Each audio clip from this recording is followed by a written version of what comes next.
Bienvenidos nuevamente, amigos televidentes, a otro segmento de su programa Viva Mejor.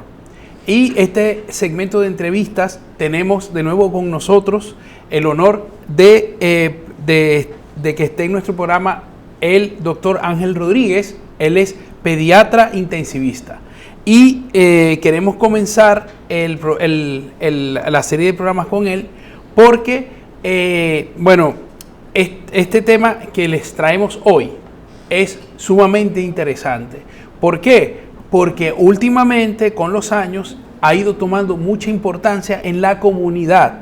Siempre ha estado presente y ha sido un problema de vanguardia en el mundo médico.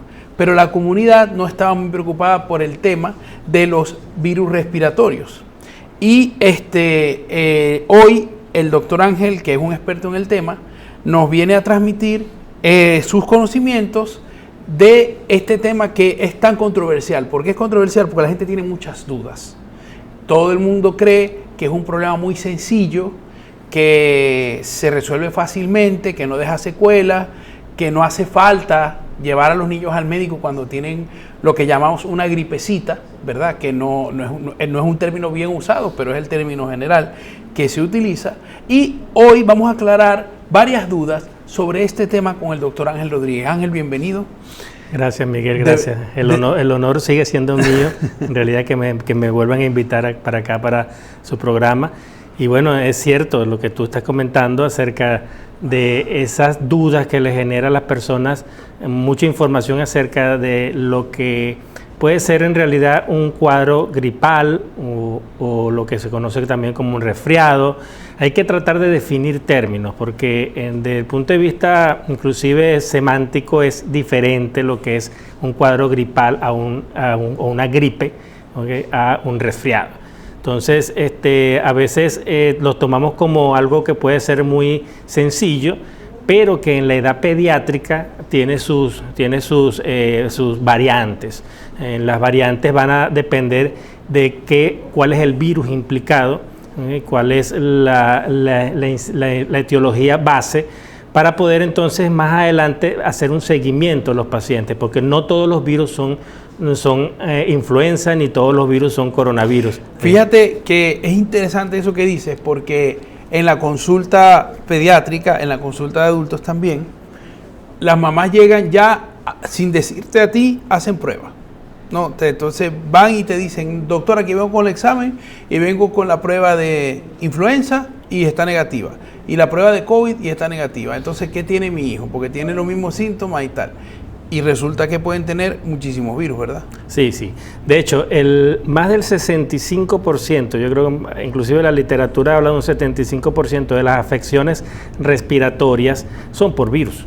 O sea, son virus. Y de eso allí se abre una gama muy amplia de agentes etiológicos que si nos ponemos a hablar durante esta entrevista no nos va a dar chance de nombrarlos todos, pero sí hay que hablar de los más frecuentes, ¿okay? Porque es cierto de que cuando los familiares van a la consulta, a veces llevan las pruebas previamente hechas, pero hay que tratar de primero orientar, porque no es necesario a veces hacer alguna prueba específica si uno sabe el grupo etario en que está dando la patología, porque sí va a depender la evolución justamente de ese grupo etario. Y hay patologías de tipo viral que son muy leves, que no necesitan hacer ningún tipo de estudio serológico. Exacto. Ángel, yo creo que eso es como muy importante dejarlo muy claro, ¿no?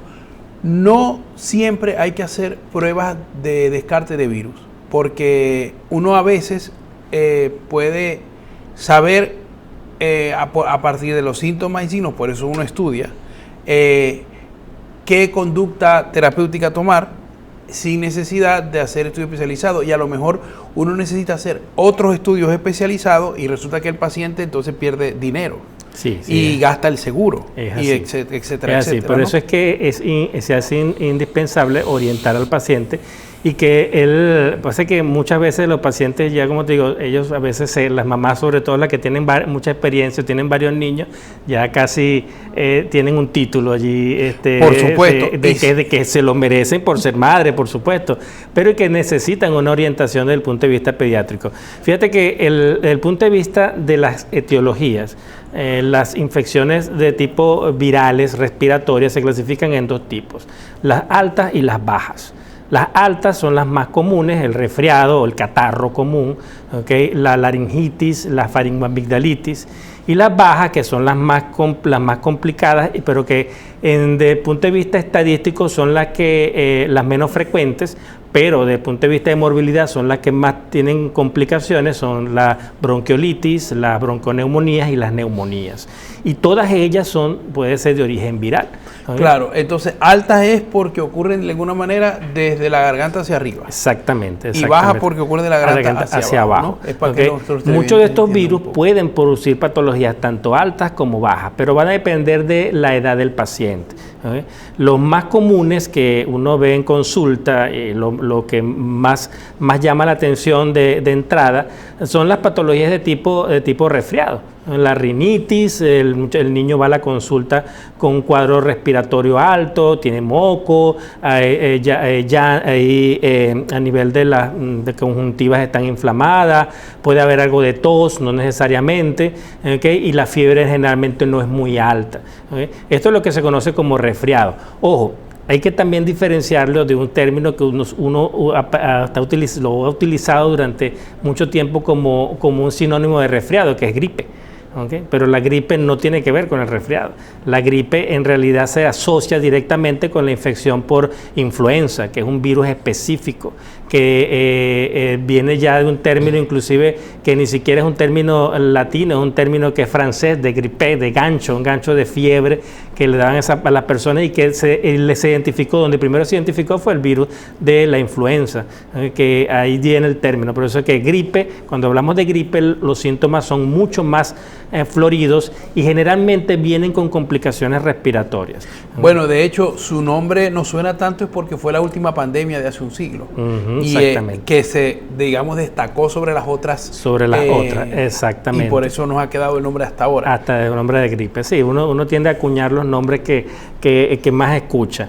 Pero hay que saberlo diferenciar, que generalmente el catarro común el resfriado viene dado por un virus específico, la mayoría de las veces el rinovirus que produce este tipo de cuadros, aunque también hay coronavirus que pueden producir el resfriado. Hay un coronavirus que es el coronavirus humano, que no es el COVID, ¿okay? Eso que tenemos, resulta que el coronavirus no es algo que sea nuevo, sino que lo nuevo es la mutación, lo nuevo es la aparición de ese COVID-19 dentro de la esfera de los cuadros catarrales, pero que producen en los niños problemas de tipo respiratorio alto. Muchas veces, la mayoría de las veces, cuando vienen con la sintomatología, lo primero es ver el grupo etario. Los más susceptibles son los niños menores de 6 meses. O por debajo de 2 años ya uno tiene que empezar a plantearse descartar algún tipo de patología, pero los más susceptibles son los menores de 6 meses. Cuando hablamos de cuadros de tipo gripal, ahora los cuadros de tipo catarrales generalmente tienden a ser tipo benignos. Benignos en el sentido de que no requieren un tratamiento sino sintomático. La mayoría de los cuadros catarrales o cuadros de tipo de resfriado con un tratamiento de mucho líquido, reposo, generalmente tienden a ceder de forma espontánea. Ahora, los cuadros gripales o la gripe como tal, para poder hacer el diagnóstico, allí sí necesitamos los estudios, hacer la identificación previa para poder hacer un seguimiento. Porque los cuadros respiratorios que tienen que ver con influenza tienden a tener una tendencia a complicarse, dependiendo por supuesto también del grupo etario. En ese grupo etario entran los niños menores de 2 años y sobre todo los menores de 6 meses por el cuadro de influenza. De ahí radica la importancia de la vacunación, que vamos a hablar más adelante, ¿no? Y los esquemas de vacunación que están establecidos actualmente para esos virus. Y lo otro es, una vez ya hecho el diagnóstico, colocar tratamientos específicos. Por eso es que en algunos casos sí se requiere hacer los estudios específicos de laboratorio, no en todos, por supuesto. ¿Okay? Dentro de este cuadro también hay que hacer el descarte, por supuesto, estando todavía dentro de no una pandemia, sino más una epidemia de coronavirus y que sigue estando con persistencia, mutaciones y con muchos cambios. Siempre hay que también hacer el descarte de coronavirus cuando el grupo etiológico, el grupo etario, lo amerita. Ahora estamos hablando de un niño de 5 años, un niño de 6 años con un cuadro respiratorio. Mira, hay que manejar los síntomas, ¿okay? No necesariamente hay que darle tratamiento o hacerle pruebas específicas, sino que con el manejo de tipo sintomático es suficiente. Y aquí podemos empezar a hablar, que seguramente me lo vas a preguntar, de la parte de la antibiótico-terapia, ¿okay? Porque eso es una cuestión de que hay que tratar en la medida de lo posible de quitarle ese chip a las madres acerca del antibiótico. ¿No? O sea, no hay... Lo peor es... Bueno, vamos a ver si me ordeno. Evidentemente te lo voy a preguntar, porque para las madres en general de nuestro país, gripe significa antibiótico. Y incluso yo he visto médicos que a sus pacientes les mandan antibióticos por prevención, o sea, que incluso en el mundo médico te puede dejar llevar por si acaso, ¿no? Cuando es todo lo contrario. Sí, entonces... Sí. El término de resistencia bacteriana es un problema de tipo inclusive mundial. O sea, eso es algo que desde que aparecieron los antibióticos se ha tratado de darle un uso, en principio bastante positivo, pero después fue algo como muy general para todo, o sea que el antibiótico sirve para todo, pero en realidad lo que estamos es creando resistencia bacteriana. Pero yo quiero que expliques bien cómo se crea la resistencia, para que la gente conozca qué es lo que hace cuando le da a la persona antibiótico sin dar el tratamiento completo y sobre todo dándolo cuando no corresponde. Sí, lo que pasa es que, fíjate, si el antibiótico no está indicado porque es un cuadro de tipo viral, generalmente nosotros los seres humanos poseemos bacterias que están dentro de nuestro organismo, pero que pueden funcionar o pueden estar como comensales normales de nuestra flora bacteriana. Los antibióticos en estos casos, primero que no hacen ningún efecto porque la patología que está tratando es algo viral. Y las bacterias que están allí van conociendo el antibiótico, van creando resistencia y a la larga van haciendo una especie de... Pasa que sería un poquito complicado hablarte de la parte inmunológica para la creación de la resistencia bacteriana, que generalmente tiene que ver con la aparición de una respuesta hacia el antibiótico para evitar que el antibiótico actúe a nivel de los ribosomas para la producción de las proteínas específicas de membrana, claro. que es donde está el juego donde la bacteria utiliza para poder hacerse resistente. Claro, pero la gran conclusión es que si tú tomas mucho antibiótico de forma desordenada y cuando no debes tomarlo, en tu cuerpo específicamente, porque eso también hay que tenerlo claro, a esa bacteria el antibiótico ese no le va a hacer nada cuando realmente lo necesite. Cuando realmente lo necesite. Exactamente. Sí, de hecho, perdón, para complementar un poco, porque estuve leyendo un poco varias cosas de información, tips de información de virus respiratorio, y otra cosa que no se tiene en cuenta es que las bacterias, las de nuestro cuerpo, defienden de los virus, y cuando bajan con los antibióticos, el virus ataca todavía más. Sí, entonces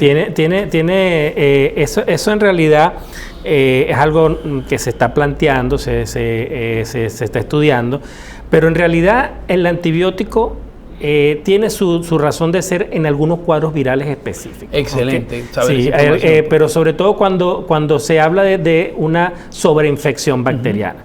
La sobreinfección bacteriana sí amerita tratamiento con antibióticos.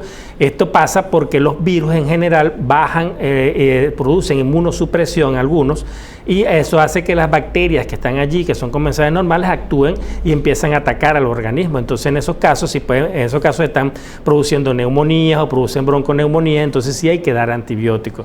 Esto se ve generalmente en los casos de cuadros complicados por el virus sincitial respiratorio, que es otro virus que, fíjense que vamos buscando varios nombres, ¿no? Está el virus sincitial respiratorio, que es un virus que puede producir en niños grandes, puede producir catarro, puede producir cuadros de resfriado, pero en niños menores de 6 meses produce un cuadro muy, pero muy grave, que es la bronquiolitis. La bronquiolitis acompañada de cuadros de sibilantes y que cuando se complica con neumonías pueden ser inclusive requerir terapia intensiva en niños. Entonces, en este caso muchas veces se utiliza antibiótico no como profiláctico, sino ya teniendo unos laboratorios que indiquen que hay una sobreinfección bacteriana, unos reactantes de fascio que están positivos, con unos rayos X de tórax que te indican que ya no hay una bronquiolitis, sino hay una complicación de una neumonía. Allí sí se coloca antibióticos. Entonces no podemos quitarle el buen uso al antibiótico, pero en casos específicos para los cuadros virales, porque en general no deberíamos usar antibióticos para los cuadros virales, porque el virus como tal algunos tienen su tratamiento, y me gustaría también tocar ese tema ahora, porque esto de que es un término muy frecuente que dicen, bueno, pero mándamele un antiviral o un antigripal. Eso es inclusive desde el punto de vista de mercadotecnia, el medicamento es un antigripal, pero los antigripales son específicos, hay tratamientos que son específicos para la gripe, que es el de la influenza, y en esos son los verdaderos antigripales, pero no son medicamentos que se usen no son medicamentos de uso común, o por lo menos sí se pueden conseguir con facilidad, en el sentido de que actualmente la parte farmacológica está más extendida y pueden conseguir esos medicamentos con indicación médica, pero son bastante costosos y tienen su indicación precisa. Hay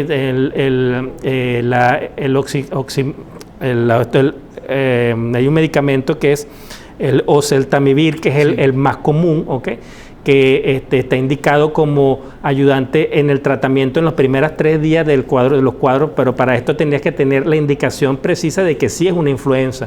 Claro. En este caso habría que hacer la prueba de influenza. Pero previamente el paciente te va a dar unos síntomas, que ya tú sabes muy bien que ya no es un cuadro catarral, que puede ser un cuadro de influenza, fiebres altas, dificultad respiratoria.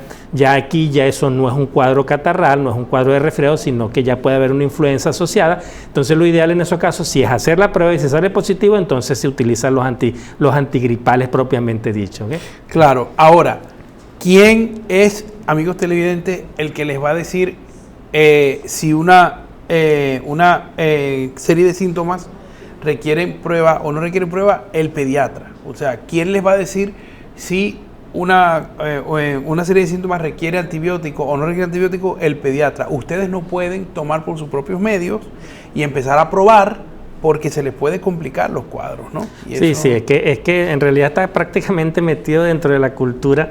El que está tomando, tiene un cuadro gripal, ¿y qué antibiótico tomaste? Se preguntan la mamá entre ellas, inclusive en los adultos, es muy común. Tiene dolor de garganta, tomate el antibiótico. Exacto. Y además toman uno, si le fuera a desinflamar la garganta. Exactamente. ¿No? O sea, pero es que resulta que la principal causa, por ejemplo, de amigdalitis, de cuadros de faringoamigdalitis, son los virus, no son las bacterias. Generalmente cuando uno sospecha que hay una infección bacteriana, no va asociado de cuadros de síntomas de resfriado, simplemente fiebre, y uno examina y busca al paciente y ves en realidad que hay un foco infeccioso a nivel de la garganta, pero generalmente no va acompañado de cuadros de alguna sintomatología respiratoria, sino simplemente la parte de lo que uno puede ver en la amígdala. Por eso es que es importante que antes de pensar que pueda tener una amigdalitis, ir al médico, y el médico examinar completo al paciente, buscar los antecedentes, ver si está asociado o no a algún cuadro de tipo de rinorrea, para pensar que puede ser algo viral.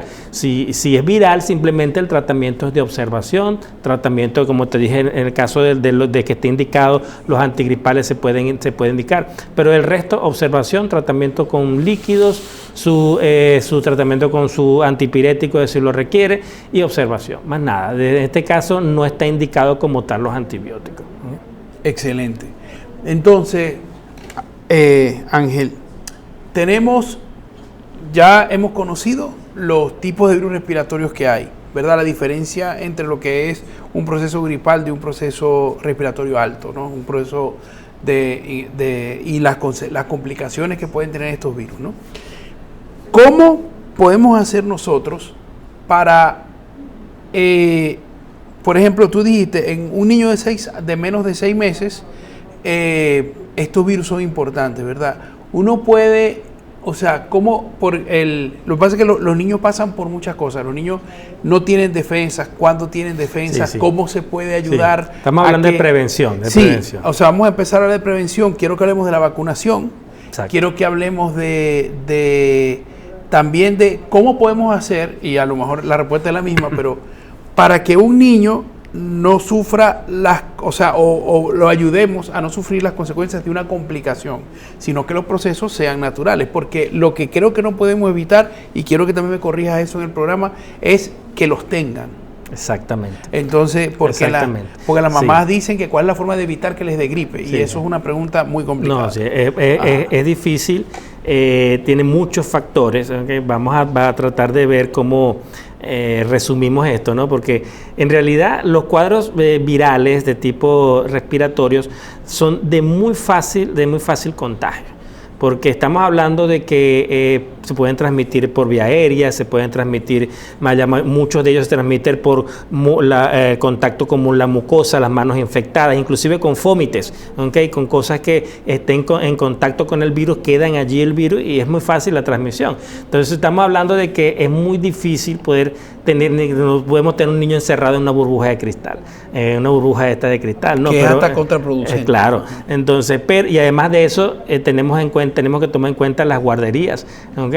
Que es donde el niño está en contacto con otros niños y es muy difícil poder tener un control de todo esto, ¿no? Pero bueno, vamos a hablar algunas cosas de prevención. La prevención básica, por supuesto, es no dejar al niño cerca de personas enfermas, por supuesto, ¿okay? Y más con síntomas respiratorios. Si hay alguien con síntomas respiratorios en la casa, tratar de que use los tapabocas o tenerlo aislado en una zona donde todo esté en contacto con los niños. Si el niño está en guarderías, tratar en la medida de lo posible de que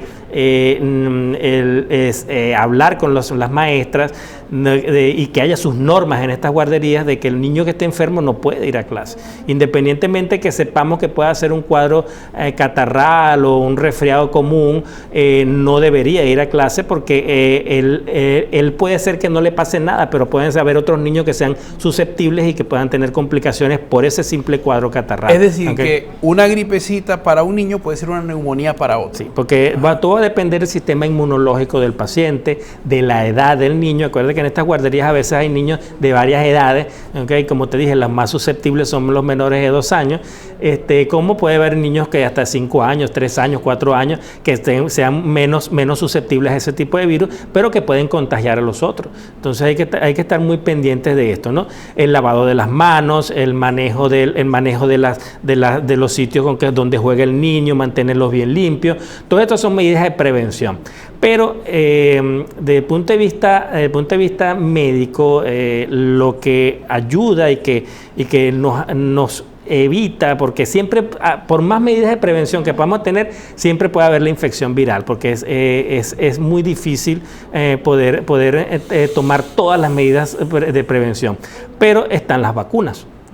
Yo sé que actualmente hay una tendencia que no quieren vacunar a los muchachos, pero mira, para muestra un botón. O sea, ¿qué pasó con el coronavirus cuando empezaron la vacunación?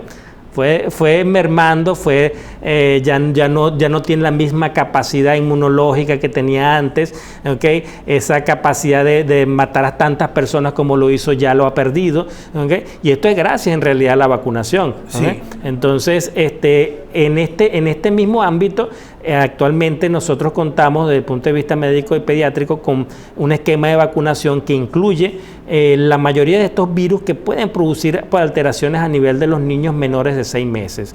De hecho, el primer esquema que se plantea es inclusive antes de que nazca. ¿okay? En las madres que tienen infecciones asociadas o que antes de que nazca el niño puede haber un riesgo de contaminación de algún virus, existen las vacunas para las madres, existe la vacuna para el coronavirus, existe la inmunización pasiva con anticuerpos monoclonales para evitar el virus sincitial respiratorio, para minimizar los riesgos del virus sincitial respiratorio, que en los niños menores de 6 meses, cuando les da, trae muchísimos problemas, y que la principal causa o factor de que puede incidir en la aparición de asma a largo plazo es la aparición de las infecciones por virus sincitial respiratorio en los primeros 6 meses de nacido. Entonces, para eso existen terapias. Ahora está la vacunación convencional, ¿okay? Que esta tenemos que también tocarla porque existe desde hace muchos años la vacunación contra la influenza. La influenza, desde el punto de vista estadístico, sigue siendo todavía la causa principal de problemas respiratorios tanto en adultos como en niños, ¿okay? Pero los más complicados son los adultos mayores y los niños menores. Entonces ya actualmente existe un esquema de vacunación a partir de los 6 meses aprobado para los niños con vacunas hemófilos influenza, y que tiene su esquema.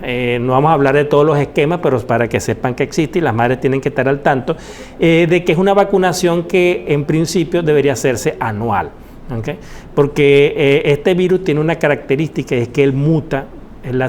Muta casi prácticamente todos los años, y todos los años hay una cepa nueva, que para esto hay un control epidemiológico específico que se hace a nivel mundial, y la vacuna que se produce es una nueva todos los años. Entonces, las madres tienen que saber que existen.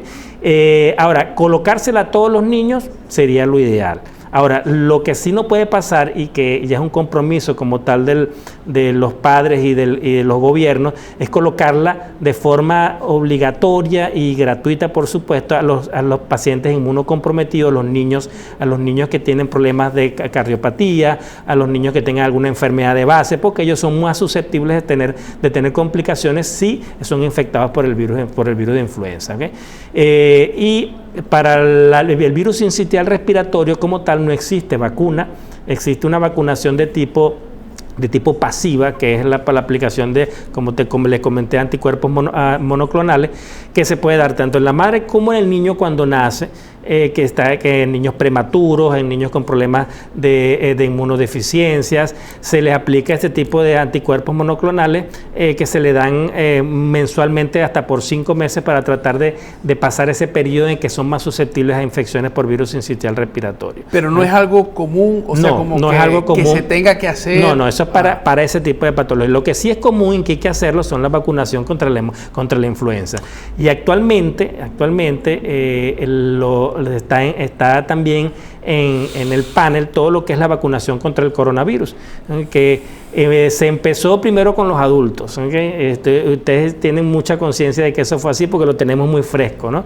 Pero después se bajó ya a la edad de los 12 años, ya el año pasado se bajó hasta los 5 años, a partir de los 5 años se podían empezar a vacunar a los niños, y actualmente, aunque todavía no está aprobado en algunos países, y aquí todavía es a partir de los 5 años, pero actualmente las últimas recomendaciones que fueron justamente del año pasado de la Sociedad de Infectología a nivel de Estados Unidos, y aquí también el artículo con el que te estoy pasando la información, lo escribió inclusive una pediatra de acá, que están recomendando, y ya se están haciendo, la vacunación en niños a partir de los 6 meses contra el coronavirus, a partir de los 6 meses. ¿Esto por qué? Porque si bien es cierto que el coronavirus, el COVID-19 como tal, no es una causa de morbimortalidad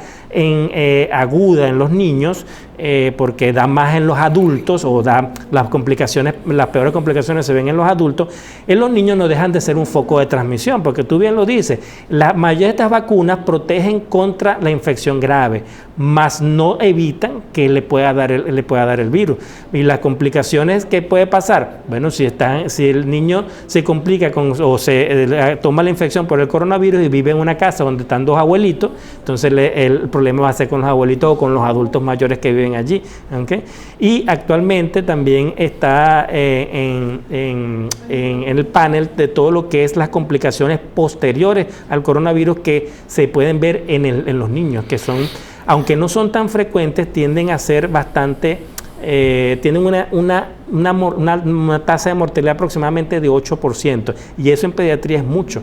Es el síndrome inflamatorio multisistémico, que se ve posterior a los casos de coronavirus, y que justamente con la vacunación estaríamos disminuyendo la tasa de aparición de este síndrome de inflamatorio multisistémico y por supuesto la tasa de contagio dentro de los adultos. Esto como manera de prevención en general, no solamente de los cuadros de coronavirus, sino de los cuadros catarrales, de los cuadros de gripe, de la influenza, que son a los que más hay que temer.